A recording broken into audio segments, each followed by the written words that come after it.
Maxime, les Jeux paralympiques approchent à grands pas. Comment tu te sens? Ouais, plutôt bien là, pour l'instant.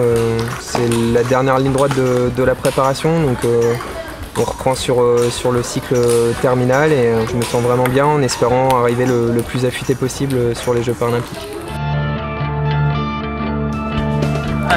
1, 2, 3.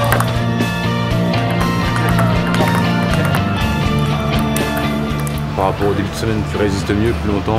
Les exercices, on a fait assez longs, surtout dans une période de préparation comme ça où on est encore un peu loin de l'échéance, on peut encore travailler sur des gros volumes, c'est bien. Qu'est-ce que tu as ressenti quand tu l'as vu la première fois? Il apprenait très vite les bases techniques et il les a ingurgitées très vite, donc il avait un réel potentiel et une réelle volonté d'y arriver. Quelles sont les qualités propres à Maxime? Pour moi, c'est vraiment un gros travailleur, je trouve. C'est-à-dire que même quand on s'entraîne ensemble, pendant l'année, je vois vraiment qu'il en veut toujours plus. Il est fatigué, mais il se donne vraiment à fond et il a vraiment un très gros mental. Donc si j'ai bien compris, Maxime, il recherche avant tout la performance. Si Il recherche la performance et le dépassement de soi. Il a son objectif d'être champion olympique. Il l'a clairement affiché. Non, je pense qu'il veut atteindre le Graal. Qu'est-ce qui t'impressionne chez Maxime?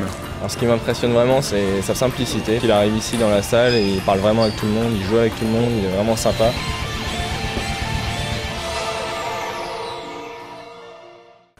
Quelles sont selon toi les valeurs du sport?